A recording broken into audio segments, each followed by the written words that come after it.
Zuli Marie. Welcome. If you are already subscribed and part of our growing family, welcome back. I'm so glad you're here. We're going to continue today in the book of Judges with Judges chapter 9, Abimelech. And the Bible reads, Abimelech, son of Jerubbaal, went to his mother's brothers in Shechem, and said to them and to all his mother's clan, Ask all the citizens of Shechem, which is better for you, to have all 70 of Jerubbaal's sons rule over you, or just one man? Remember, I am your flesh and blood. When the brothers repeated all this to the citizens of Shechem, they were inclined to follow Abimelech, for they said, He is related to us. They gave him 70 shekels of silver from the temple of Baal-berith, and Abimelech used it to hire reckless scoundrels who became his followers. He went to his father's home in Ophrah, and on one stone murdered his 70 brothers, the sons of Jerubbaal. But Jotham, the youngest son of Jerubbaal, escaped by hiding. Then all the citizens of Shechem and Beth Millo gathered beside the great tree at the pillar in Shechem to crown Abimelech king. When Jotham was told about this, he climbed up on top of Mount Gerizim and shouted to them, Listen to me, citizens of Shechem, so that God may listen to you. One day the trees went out to anoint a king for themselves. They said to the olive tree, Be our king. But the olive tree answered, Should I give up my oil by which both gods and humans are honored to hold sway over the trees? Next the trees said to the fig tree, Come and be our king. But the fig tree replied, Should I give up my fruit, so good and sweet, to hold sway over the trees? Then the trees said to the vine, Come and be our king. But the vine answered, Should I give up my wine, which cheers both gods and humans, to hold sway over the trees? Finally the trees said to the thorn bush, Come and be our king. The thorn bush said to the trees, If you really want to anoint me king over you, come and take refuge in my shade. But if not, then let fire come out of the thorn bush and consume the cedars of Lebanon. Have you acted honorably in good faith by making Abimelech king? Have you been fair to Jerubbaal and his family? Have you all treated him as he deserves? Remember that my father fought for you and risked his life to rescue you from the hand of Midian. But today you have revolted against my father's family. You have murdered 70 sons on a single stone and have made Abimelech, the son of his female slave, king over the citizens of Shechem because he is related to you. So have you acted honorably in good faith toward Jerubbaal and his family today? If you have, may Abimelech be your joy, and may you be his too. But if you have not, let fire come out from Abimelech and consume you, the citizens of Shechem and Beth Millo, and let fire come out from you, the citizens of Shechem and Beth Millo, and consume Abimelech. Then Jotham fled, escaping to Beer, and he lived there because he was afraid of his brother Abimelech. After Abimelech had governed Israel 3 years, God stirred up animosity between Abimelech and the citizens of Shechem, so that they acted treacherously against Abimelech. God did this in order that the crime against Jerubbaal's 70 sons, the shedding of their blood, might be avenged on their brother Abimelech and on the citizens of Shechem, who had helped him murder his brothers. In opposition to him, these citizens of Shechem set men on the hilltops to ambush and rob everyone who passed by, and this was reported to Abimelech.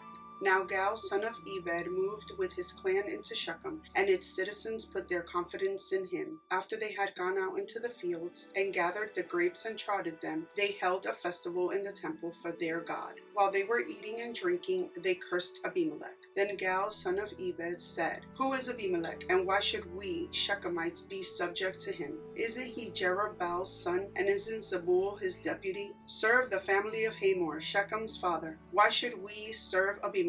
If only this people were under my command, then I would get rid of him. I would say to Abimelech, Call out your whole army. When Zebul, the governor of the city, heard what Gal, son of Ebed, said, he was very angry. Under cover he sent messengers to Abimelech, saying, Gal, son of Ebed, and his clan have come to Shechem and are stirring up the city against you. Now then, during the night you and your men should come and lie in wait in the fields. In the morning at sunrise, advance against the city. When Gal and his men come out against you, seize the opportunity to attack them. So Abimelech and all his troops set out by night and took up concealed positions near Shechem in 4 companies. Now Gal, son of Ebed, had gone out and was standing at the entrance of the city gates, just as Abimelech and his troops came out from their hiding place. When Gal saw them, he said to Zebul, Look, People are coming down from the tops of the mountains." Zebul replied, "You mistake the shadows of the mountains for men." But Gal spoke up again, "Look, people are coming from the center hill, and a company is coming from the direction of the diviner's tree." Then Zebul said to him, "Where is your big talk now? You who said, 'Who is Abimelech that we should be subject to him?' Aren't these the men you ridiculed? Go out and fight them." So Gal led out the citizens of Shechem and fought Abimelech. Abimelech chased him all the way to the entrance of the gate, and many were killed as they fled. Then Abimelech stayed in Armah, and Zebul drove Gal and his clan out of Shechem. The next day the people of Shechem went out to the fields, and this was reported to Abimelech. So he took his men, divided them into 3 companies, and set an ambush in the fields. When he saw the people coming out of the city, he rose to attack them. Abimelech and the companies with him rushed forward to a position at the entrance of the city gate. Then 2 companies attacked those in the fields and struck them out. All that day Abimelech pressed his attack against the city until he had captured it and killed its people. Then he destroyed the city and scattered salt over it. On hearing this, the citizens in the tower of Shechem went into the stronghold of the temple of El-Berit. When Abimelech heard that they had assembled there, he and all his men went up to Mount Zalmon. He took an axe and cut off some branches, which he lifted to his shoulders. He ordered the men with him, "Quick, do what you have seen me do." So all the men cut branches and followed Abimelech. They piled them against the stronghold and set it on fire with the people still inside. So all the people in the tower of Shechem, about 1,000 men and women, also died. Next, Abimelech went to Thebez and besieged it and captured it. Inside the city, however, was a strong tower to which all the men and women, all the people of the city, had fled. They had locked themselves in and climbed up on the tower roof. Abimelech went to the tower and attacked it. But as he approached the entrance to the tower to set it on fire, a woman dropped an upper millstone on his head and cracked his skull. Hurriedly he called to his armor-bearer, "Draw your sword and kill me, so that they can't say a woman killed him." So his servant ran him through, and he died. When the Israelites saw that Abimelech was dead, they went home. Thus God repaid the wickedness that Abimelech had done to his father by murdering his 70 brothers. God also made the people of Shechem pay for all their wickedness. The curse of Jotham, son of Jerubbaal, came on them. Judges chapter 10, Tola. After the time of Abimelech, a man of Issachar named Tola, son of Pua, the son of Dodo, rose to save Israel. He lived in Shamir in the hill country of Ephraim. He led Israel 23 years. Then he died. He was buried in Shamir. Jair.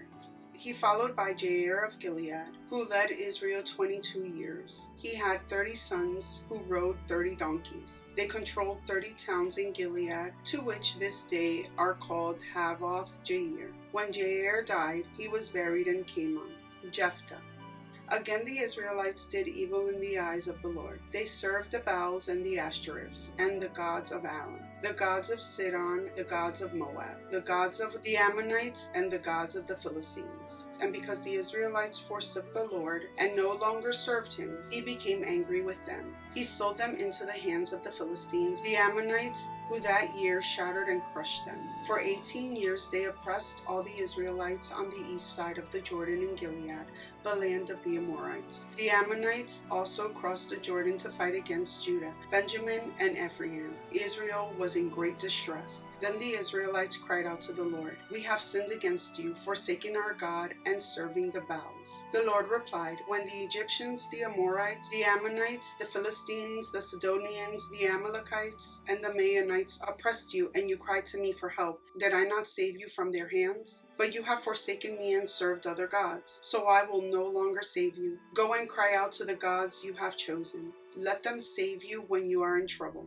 But the Israelites said to the Lord, "We have sinned. Do with us whatever you think best, but please rescue us now." Then they got rid of the foreign gods among them and served the Lord, and he could bear Israel's misery no longer. When the Ammonites were called to arms and camped in Gilead, the Israelites assembled and camped at Mizpah. The leaders of the people of Gilead said to each other, "Whoever will take the lead in attacking the Ammonites will be head over all who lived in Gilead." Judges chapter 11. Jephthah the Gileadite was a mighty warrior. His father was Gilead, his mother was a prostitute. Gilead's wife also bore him sons, and when they were grown up, they drove Jephthah away. "You are not going to get any inheritance in our family," they said, "because you are the son of another woman." So Jephthah fled from his brothers and settled in the land of Tob, where a gang of scoundrels gathered around him and followed him. Sometime later, when the Ammonites were fighting against Israel, the elders of Gilead went to get Jephthah from the land of Tob. "Come," they said, "be our commander so we can fight the Ammonites." Jephthah said to them, "Didn't you hate me and drive me from my father's house? Why do you come to me now when you're in trouble?" The elders of Gilead said to him, "Nevertheless, we are turning to you now. Come with us to fight the Ammonites, and you will be head over all of us who live in Gilead." Jephthah answered, "Suppose you take me back to fight the Ammonites, and the Lord gives them to me. Will I really be your head?" The elders of Gilead replied, "The Lord is our witness. We will certainly do as you say." So Jephthah went with the elders of Gilead, and the people made him head and commander over them, and he repeated all his words before the Lord in Mizpah. Then Jephthah sent messengers to the Ammonite king with the question, "What do you have against me that you have attacked my country?"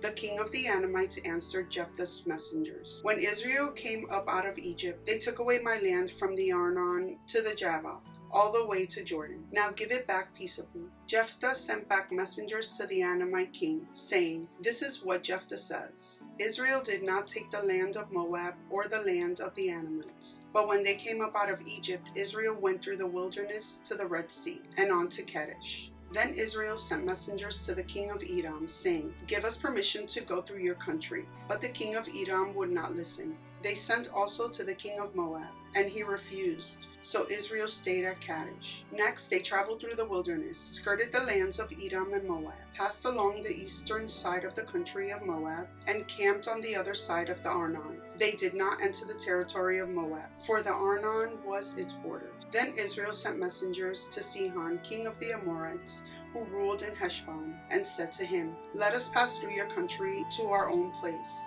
Sihon, however, did not trust Israel to pass through his territory. He mustered all his troops and encamped at Jahaz and fought with Israel. Then the Lord, the God of Israel, gave Sihon and his whole army into Israel's hands, and they defeated them. Israel took over all the land of the Amorites who lived in that country, capturing all of it from the Arnon to the Jabbok and from the desert to the Jordan. Now since the Lord, the God of Israel, has driven the Amorites out before his people Israel, what right have you to take it over? Will you not take what your God Shemash gives you? Likewise, whatever the Lord our God has given us, we will possess. Are you any better than Balak, son of Zippor, king of Moab? Did he ever quarrel with Israel or fight with them? For 300 years Israel occupied Heshbon, Aor, the surrounding settlements, and all the towns along the Arnon. Why didn't you take them during that time? I have not wronged you, but you are doing me wrong by waging war against me. Let the Lord, the judge, decide the dispute this day between the Israelites and the Ammonites." The king of Ammon, however, paid no attention to the message Jephthah sent him.